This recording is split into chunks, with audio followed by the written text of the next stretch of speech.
بسم الله الرحمن الرحيم. الحمد لله رب العالمين وبه نستعين، والصلاة والسلام على نبينا محمد وعلى آله وصحبه ومن تبعهم بإحسان إلى يوم الدين، وبعد. رب اشرح لي صدري ويسر لي أمري واحلل عقدة من لساني يفقهوا قولي. رب زدني علما، رب زدني علما، رب زدني علما. حاضرین مجلس، قرآن مجید کی تفسیر سے متعلق یہ ہمارے چوتھی مجلس ہے اور من جملہ 5ویں مجلس ہے۔ سابقہ درسوں میں ہم لوگوں نے علم کی اہمیت، علم کی فضیلت اور علم حاصل کرنا کیوں ضروری ہے، ان سے متعلق باتیں عموماً جانی۔ پھر اس کے بعد قرآن مجید کی تلاوت کی کیا اہمیت ہے، قرآن مجید کی تلاوت کی کیا فضیلت ہے، سابقہ درس میں اس سے متعلق کچھ باتیں ہم لوگوں نے جو سنی۔ قرآن مجید کی تلاوت یا قرآن مجید اللہ رب العالمین کا کلام ہے، اور اللہ رب العالمین کا کلام ہونے کے ناطے ہر مسلمان کی یہ ذمہ داری ہے، قرآن کا ہر مسلمان پر حق یہ ہے کہ ہم قرآن مجید کی یومیہ روزانہ تلاوت کریں، اور اس میں ہمارا ہی فائدہ ہے، اس میں ہمارا ہی فائدہ ہے، کیونکہ قرآن مجید کی تلاوت نیکی کا باعث ہے۔ مختلف قسم کے ثواب ہمیں قرآن مجید کی تلاوت سے حاصل ہوتے ہیں۔ ان فضائل کا ذکر جو ہے سابقہ درس میں ہوا تھا۔ قرآن مجید پڑھنا اس لیے ضروری ہے کیونکہ قرآن مجید ہماری جو ہے قیامت کے دن ہمارے لیے سفارش کرے گا۔ قرآن مجید پڑھنے والے کے لیے اللہ کے نبی صلی اللہ علیہ وسلم نے کیا فرمایا کہ جو آدمی قرآن مجید پڑھتا ہے، اس پر عمل کرتا ہے، اس کے لیے اللہ رب العالمین قیامت کے دن یہی کہیں گے، تو پڑھتا جا اور چڑھتا جا، تمہارا جو ٹھکانہ ہے وہیں پہ تمہارا ٹھکانہ ہوگا جہاں تم آخری آیت کی تلاوت کرو گے۔ قرآن مجید پڑھتے ہیں ہم مسجد میں آ کر کے، تو اللہ کے نبی صلی اللہ علیہ وسلم نے فرمایا کہ ایسی بابرکت مجلسوں کو، ایسی بابرکت جو ہے اجتماع کو اللہ رب العالمین کی طرف سے ایسے لوگوں پہ سکون، اطمینان نازل ہوتا ہے، رحمتیں اسے گھیر لیتی ہیں، فرشتے اسے جو ہے گھیر لیتے ہیں، اور اللہ رب العالمین ایسے لوگوں کا تذکرہ اپنے پاس مقرر فرشتوں میں کرتے ہیں۔ قرآن مجید کی تلاوت کرتے ہیں تو گویا کہ انسان کو ہر حرف پہ نیکی ملتی ہے، ہر حرف پہ نیکی ملتی ہے، اور انسان، ہم میں سے ہر شخص نیکیوں کا محتاج ہے، اسے نیکیوں کی اشد ضرورت ہے، لہٰذا ایک حرف پہ نیکی ملتی ہے، تو گویا کہ ہم زیادہ سے زیادہ نیکیاں کریں، زیادہ سے زیادہ قرآن مجید کی تلاوت کریں، اور نیکیاں کرنے میں جتنی زیادہ سبقت کر سکتے ہیں ہم سبقت کریں۔ قرآن مجید کی ہم تلاوت کرتے ہیں تو گویا کہ انسان مادی چیزوں کے علاوہ معنوی چیزوں میں اونٹ کے برابر گویا کہ ثواب حاصل کرتا ہے، یا صدقہ یا اس کو صدقہ کرنے کا ثواب ملتا ہے۔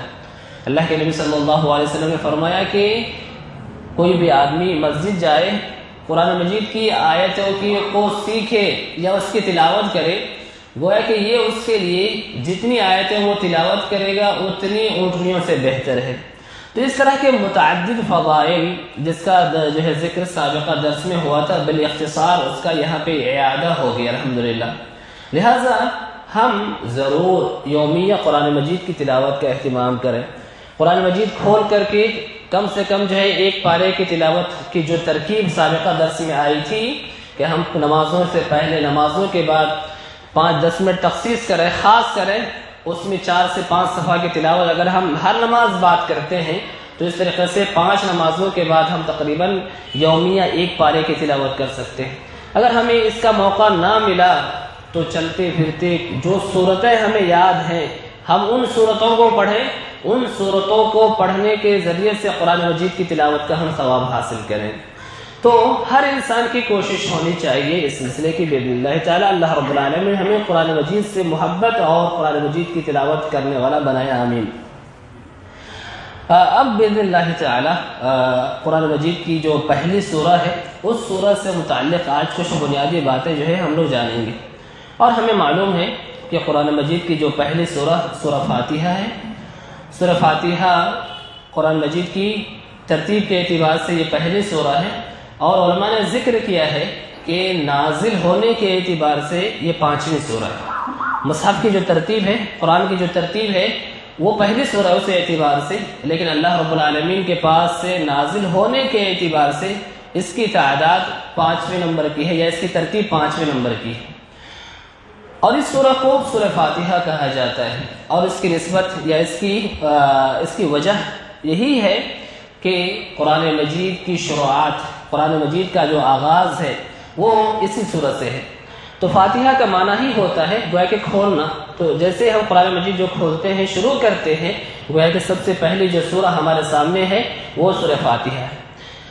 سورہ فاتحہ کو سورہ فاتحہ جو کہتے ہیں، اس کی جو ایک دوسری جو وجہ ہے وہ یہ ہے کہ نمازوں میں جو قرات ہوتی ہے، نمازوں میں جو قرات ہوتی ہے، اس کا آغاز بھی اسی سورہ سے ہوتا ہے، اس کا آغاز بھی اسی سورہ سے ہوتا ہے، اسی لیے اس سورہ کو سورۃ الفاتحہ کہا جاتا ہے۔ اہل علم نے اس سورہ کے بہت سے نام بتلائے، سورہ فاتحہ کے بہت سے ناموں کا تذکرہ کیا ہے، جن میں سے کچھ کا تذکرہ احادیث میں بھی آیا ہے اور بعض کا تذکرہ علماء نے بھی جو ہے ذکر کیا ہے۔ تو اس اعتبار سے سورہ فاتحہ کے بہت سے نام ہیں، جیسے کہ ایک نام ہم نے جانا سورہ فاتحہ ہے، ایسے ہی اس سورہ کو سورۃ الرقیہ کہا جاتا ہے، یعنی وہ سورہ جس کے ذریعے سے دم کیا جاتا ہے، جس کے ذریعے سے جھاڑ پھونک کی جاتی ہے، یا سورۃ الشفا بھی کہہ سکتے ہیں۔ کیوں؟ اس لیے کہ اس سورہ کے پڑھنے سے انشاءاللہ، یہ سورہ کے ذریعے سے دم کرنے سے انشاءاللہ کیا ہوتا ہے، انسان مختلف بیماریوں سے شفا یاب ہو جاتا ہے۔ ایسے ہی اس سورہ کا جو اور بھی نام ہے، اس ناموں میں سے سورۃ الحمد بھی ہے۔ سورۃ الحمد کیا مطلب؟ یعنی اس لیے کہ یہ نام اس سورہ کے پہلے کلمے سے لیا گیا ہے، اس لیے کہ اس سورہ میں کیا ہے، ہم سب سے پہلی جو آیت ہے یا پہلا جو کلمہ ہے وہ الحمدللہ ہے، تو یہاں سے اس کا نام سورۃ الحمد رکھا گیا ہے۔ ایسے ہی سورہ کے جو اور بھی نام ہیں، ان ناموں میں سے السبع المثانی، السبع المثانی، ام الکتاب، یہ اس طرح کے متعدد نام ہیں جو اس سورہ کے قرآن میں بھی اور احادیث میں بھی آئے ہوئے ہیں۔ قرآن مجید کی یہ واحد سورہ ہے جس کی تلاوت کے بغیر ہماری نماز نہیں ہو سکتی۔ قرآن مجید کی یہ واحد سورہ ہے جس کی تلاوت کے بغیر ہماری نماز نہیں ہو سکتی ہے، جس کی تلاوت کرنا ہر نمازی پہ ضروری ہے، چاہے وہ جہری نماز ہو، چاہے وہ سری نماز ہو، چاہے وہ جہری نماز ہو، چاہے سری نماز ہو، ہر نماز میں سورہ فاتحہ پڑھنا جو ہے ضروری ہے۔ اللہ کے نبی صلی اللہ علیہ وسلم نے فرمایا کہ جو شخص سورہ فاتحہ کی تلاوت نماز میں نہیں کرتا ہے، اس کی نماز نہیں ہے۔ لا صلاۃ لمن لم یقرأ بفاتحۃ الکتاب، جس نے فاتحۃ الکتاب کی تلاوت نہیں کی، گویا کہ اس آدمی کی نماز بالکل صحیح نہیں ہے، اس آدمی کی نماز ہی نہیں ہے۔ اس کا مطلب یہ ہوا کہ اس سورہ کی تلاوت ہر نمازی کے لیے ضروری ہے، چاہے یہ نماز جو ہے فرض نمازیں ہوں، چاہے یہ نفل نمازیں ہوں، چاہے یہ جہری نمازیں ہوں، چاہے یہ سری نمازیں ہوں، ہر نماز میں گویا کہ اس سورہ کی تلاوت جو ہے لازمی ہے، ضروری ہے۔ قرآن و احادیث میں اس سورہ کے سلسلے میں اور بھی بہت سی باتیں آئی ہیں، بہت سے فضائل آئے ہیں، جن میں سے کچھ کا تذکرہ ابھی کریں گے انشاءاللہ۔ اللہ کے نبی صلی اللہ علیہ وسلم نے بتلایا کہ یہ قرآن مجید کی سب سے عظیم سورہ ہے، قرآن مجید کی یہ سب سے عظیم سورہ ہے۔ ابو سعید ابن معلہ رضی اللہ تعالیٰ عنہ کہتے ہیں کہ میں نماز پڑھ رہا تھا، اللہ کے نبی صلی اللہ علیہ وسلم نے مجھے بلایا، تو چونکہ نماز میں ہونے کی وجہ سے میں آپ صلی اللہ علیہ وسلم کے پاس فوراً جا نہیں پایا۔ نماز سے فارغ ہو کر کے جب میں آپ صلی اللہ علیہ وسلم کے پاس پہنچا تو آپ نے کہا کہ کیا تم کو اللہ نے یہ نہیں کہا ہے کہ تم کو اللہ اور اس کے رسول جب بلائے تو فوراً جواب دو؟ یہاں دیکھیے کہ نماز میں ہونے کے باوجود، نفل نماز میں ہونے کے باوجود صحابی کو اللہ کے نبی صلی اللہ علیہ وسلم نے آواز دی ہے اور نہ جانے کی وجہ سے آپ نے کہا کہ کیا اللہ تعالیٰ نے یہ نہیں کہا ہے کہ تم کو جب اللہ اور اس کے رسول بلائیں تو فوراً چلے آؤ؟ اس کا مطلب یہ ہوا کہ تم کو نماز چھوڑ کے آ جانا چاہیے تھا۔ اس کا مطلب یہی ہوا کہ جب میں نے تم کو بلایا ہے تو گویا کہ آپ کو نماز چھوڑ کر کے آ جانا چاہیے تھا۔ آپ صلی اللہ علیہ وسلم نے پھر ان کا ہاتھ پکڑا اور کہا کہ آج کے دن میں تمہیں قرآن مجید کی سب سے عظیم سورہ سکھانے والا ہوں مسجد سے نکلنے سے پہلے۔ اسی دوران آپ صلی اللہ علیہ وسلم ان کا گویا کہ ہاتھ پکڑے ہوئے مسجد سے باہر آنے لگ گئے۔ تو انہوں نے کہا کہ اے اللہ کے نبی صلی اللہ علیہ وسلم، ابھی آپ نے ہمیں کہا تھا کہ مسجد سے نکلنے سے پہلے قرآن مجید کی سب سے عظیم سورت سکھاؤں گا، اور آپ مسجد سے نکلنے لگ گئے ہیں، کہیں آپ تو بھول تو نہیں گئے؟ آپ صلی اللہ علیہ وسلم نے فرمایا کہ میں جو تم کو سب سے قرآن مجید کی عظیم سورت سکھانے والا تھا وہ کیا ہے؟ وہ الحمدللہ رب العالمین ہے۔ هي السبع المثانی والقرآن العظیم الذی اوتیتہ، یہی وہ سبع مثانی ہے اور وہ عظیم قرآن ہے جو مجھے دیا گیا ہے۔ اب اس حدیث پہ غور کریں تو اللہ کے نبی صلی اللہ علیہ وسلم نے سورہ فاتحہ کو قرآن مجید کی سب سے عظیم سورہ بتلایا۔ قرآن مجید کی سب سے عظیم سورہ، اس حدیث کے اعتبار سے ہمیں یہ بات معلوم ہوتی ہے۔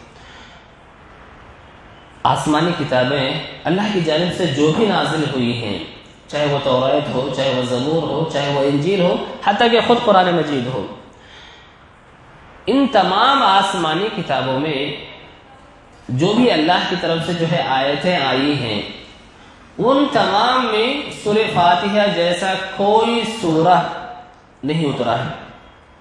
چاہے توریت کا معاملہ ہو، زبور کا معاملہ ہو، انجیل کا معاملہ ہو، حتیٰ کہ خود قرآن مجید۔ ترمذی کی روایت ہے کہ آسمانی کتابیں جو بھی ہیں اور جن آسمانی کتابوں میں اللہ کی طرف سے کوئی بھی آیت اتری ہے، قرآن مجید میں بھی جو آیتیں اتری ہیں، ان تمام میں سورہ فاتحہ سے بڑھ کر کے کوئی سورہ نہیں، کوئی آیت، یا ان کے آیتوں سے بڑھ کر کے کوئی بھی آیت نہیں۔ اللہ کے نبی صلی اللہ علیہ وسلم نے کیا فرمایا؟ فوالذی نفسی بیدہ ما انزلت فی التوراۃ ولا فی الانجیل ولا فی الزبور ولا فی الفرقان مثلها، اللہ کی قسم، نہ تو تورات میں، نہ تو انجیل میں، نہ تو زبور میں، اور حتیٰ کہ نہ تو قرآن مجید میں اس سورت کی طرح کوئی سورت جو ہے موجود ہے۔ جس حدیث سے ہم سورہ فاتحہ کی اہمیت کا اندازہ لگا سکتے ہیں کہ جہاں وہ قرآن مجید کی عظیم سورہ ہے، وہیں پہ آسمانی کتابوں میں جتنی بھی اللہ کی طرف سے آیتیں آئی ہوئی ہیں، ان تمام میں سورہ فاتحہ کی طرح کوئی بھی سورہ نہیں ہے۔ سورہ فاتحہ کی آیتوں کی طرح کوئی بھی ایسی آیت نہیں ہے جو گویا کہ اس سورہ سے زیادہ عظیم ہو۔ سورہ فاتحہ کی فضیلتوں میں سے ایک فضیلت یہ بھی ہے کہ یہ ان دو نوروں میں سے ایک ہے جو نبی کریم صلی اللہ علیہ وسلم کو دیا گیا ہے۔ واقعہ یہ ہے کہ جبرائیل علیہ السلام اللہ کے نبی صلی اللہ علیہ وسلم کے پاس بیٹھے ہوئے تھے کہ آپ کو آسمان کے ایک ایسے دروازے کے کھولنے کی آواز آئی جو اس سے پہلے نہیں کھولی گئی تھی۔ جبرائیل علیہ السلام نبی کریم صلی اللہ علیہ وسلم کے پاس بیٹھے ہوئے ہیں اور آپ کو آسمان کے دروازے میں سے اس دروازے کے کھولنے کی آواز آئی جو اس موقع سے پہلے کبھی نہیں کھولی گئی تھی، اس موقع سے پہلے کبھی نہیں کھولی گئی۔ تو جبرائیل علیہ السلام نے سر اٹھایا اور فرمایا ھذا باب من السماء فتح اليوم لم يفتح قط الا اليوم، یہ وہ دروازہ ہے جو آج سے پہلے آسمان کا یہ دروازہ کبھی نہیں کھولا گیا۔ کیا ہوا آگے؟ فنزل منه ملک، ایک فرشتہ نازل ہوا، اس سے ایک فرشتہ اترا اور فرمایا ھذا ملک نزل الى الارض لم ينزل قط الا اليوم، آسمان کا دروازہ بھی آج ہی کھولا گیا ہے، اور یہ جو فرشتہ آ رہا ہے یا یہ فرشتہ جو نازل ہوا ہے یہ پہلی بار ہی زمین پہ آ رہا ہے، اس سے پہلے کسی موقع میں اس فرشتے کا نزول دنیا پر کبھی نہیں ہوا تھا۔ اور کیا فرمایا؟ فسلم، فرشتہ آیا اور آپ کو اللہ کے نبی صلی اللہ علیہ وسلم کو سلام کیا اور فرمایا ابشر بنورین اوتیتہما لم یؤتہما نبی قبلک فاتحة الکتاب وخواتیم سورة البقرہ، آپ کو ان دو نوروں کی بشارت ہو، ان دو نوروں کی آپ کو خوشخبری ہو جو آپ سے پہلے کسی نبی کو نہیں دی گئی۔ اور وہ کیا ہے؟ وہ ایک سورہ فاتحہ ہے اور دوسرا جو ہے سورہ بقرہ کی آخری آیتیں ہیں۔ تو اس حدیث پہ غور کیجیے اور سورہ فاتحہ کی فضیلت کا اندازہ لگائیے کہ یہ اللہ کے نبی صلی اللہ علیہ وسلم کو جو دو نور دیے گئے ہیں ان میں سے ایک ہے، اور جس دروازے سے اور جو فرشتہ لے کر کے یہ صورتیں آیا وہ گویا کہ وہ دروازہ اس دن سے پہلے کبھی نہیں کھولا گیا، اور وہ فرشتہ اس دن سے پہلے کبھی جو ہے زمین پہ اس کا نزول نہیں ہوا۔ تو گویا کہ جو دروازہ کھولا گیا ہے وہ آج ہی کے دن کھولا گیا، اور جو فرشتہ آیا ہے اسی دن جو ہے دنیا میں اترا ہے، بس اس کے بعد اس سے پہلے نہ کبھی اترا، اور ظاہر بات ہے کہ اس کے بعد بھی نہ اترا ہوگا۔ تو جو سورہ یا جو دو نور لے کر کے آیا ہے اور جس کیفیت کے ساتھ ان دو صورتوں کو یا ان دو نور کو آپ تک پہنچایا گیا ہے، اس سے ہم اس سورہ کی فضیلت کا اندازہ لگا سکتے ہیں۔ اس حدیث میں یہ بات بھی معلوم ہوتی ہے کہ جبرائیل علیہ السلام کے علاوہ بسا اوقات دیگر فرشتے بھی آپ کے پاس وحی لے کر کے آئے ہوئے ہیں، جیسے کہ یہ فرشتہ سورہ فاتحہ لے کر کے آئے اور سورہ بقرہ کی آخری دو آیتیں لے کر کے آئے۔ یہ جو سورہ ہے، جیسا کہ شروع میں یہ بات آئی ہے کہ اس سورہ کے ذریعے سے ہم اگر مریضوں کو دم کرتے، بیماروں کو دم کریں گے تو باذن اللہ تعالی اس سے شفا یابی حاصل ہوگی، اور شفا یابی باذن اللہ تعالی ضرور ملے گی، بشرطے کہ شفا یابی حاصل کرنے والا دم کرنے والے کا وہ ضرور یقین ہو۔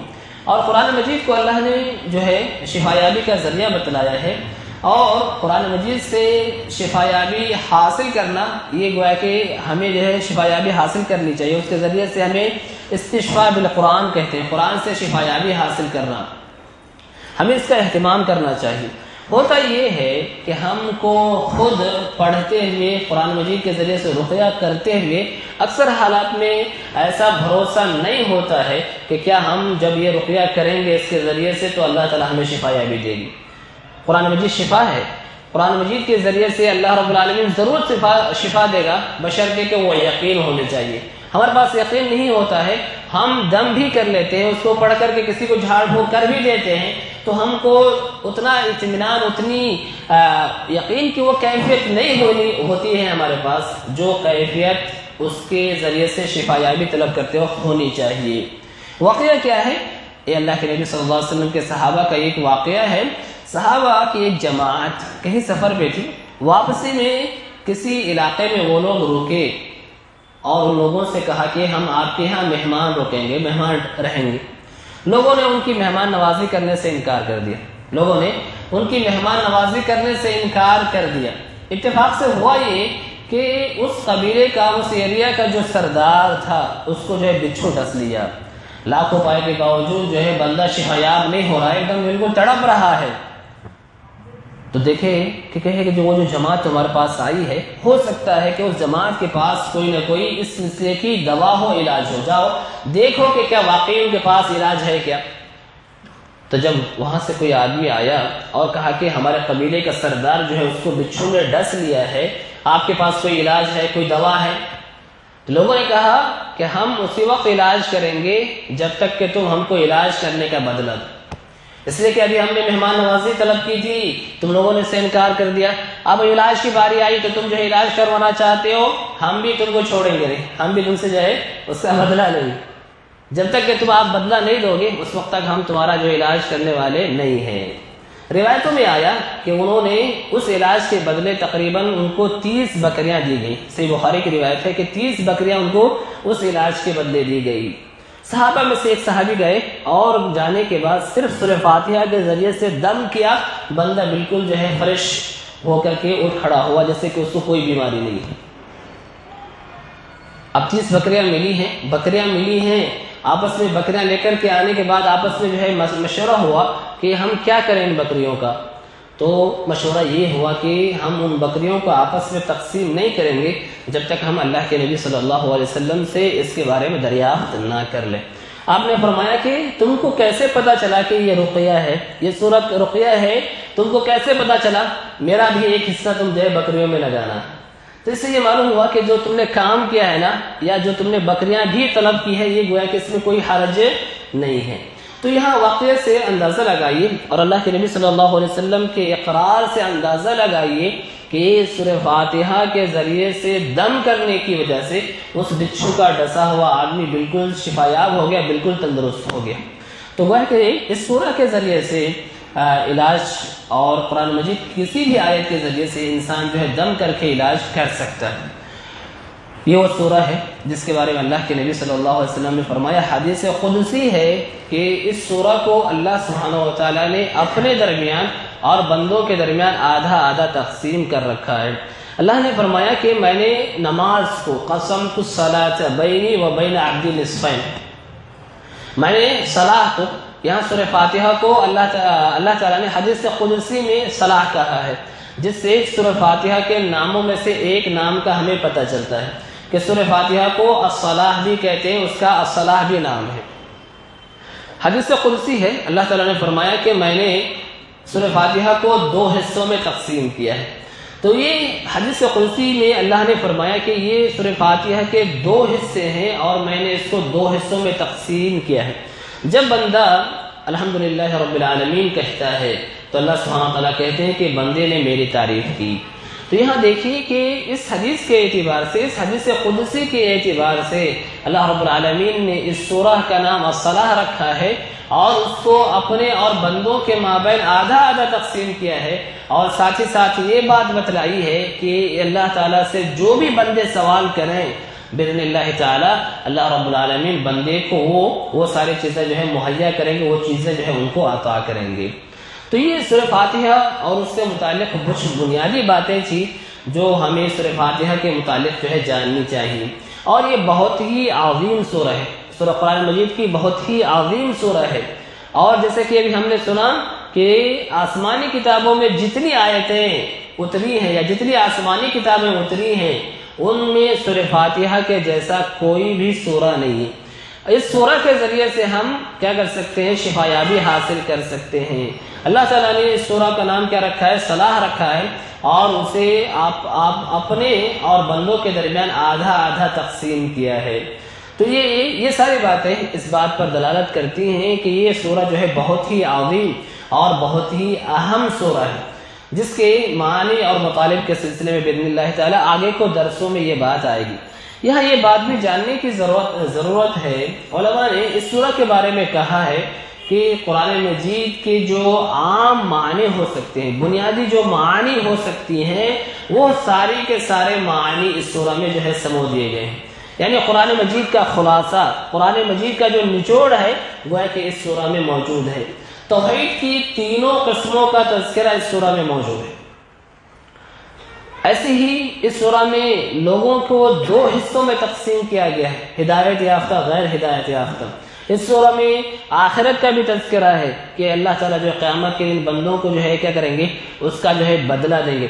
تو معنی کے اعتبار سے اگر ہم غور کریں تو یہ سورہ قرآن مجید کا خلاصہ ہے، علماء نے ایسا ذکر کیا ہے جس سے اس سورہ کی اہمیت کا ہم اندازہ لگا سکتے ہیں۔ اللہ رب العالمین سے دعا ہے کہ اللہ سبحانہ و تعالیٰ ہمیں علم نافع عطا فرمائے، اور جو کچھ بھی ہم نے سنا ہے اس پر عمل کرنے کی توفیق عطا فرمائے۔ اقول ما تسمعون واستغفر الله لي ولكم ولسائر المسلمين من كل ذنب فاستغفروه انه هو الغفور الرحيم۔ السلام علیکم ورحمۃ اللہ وبرکاتہ۔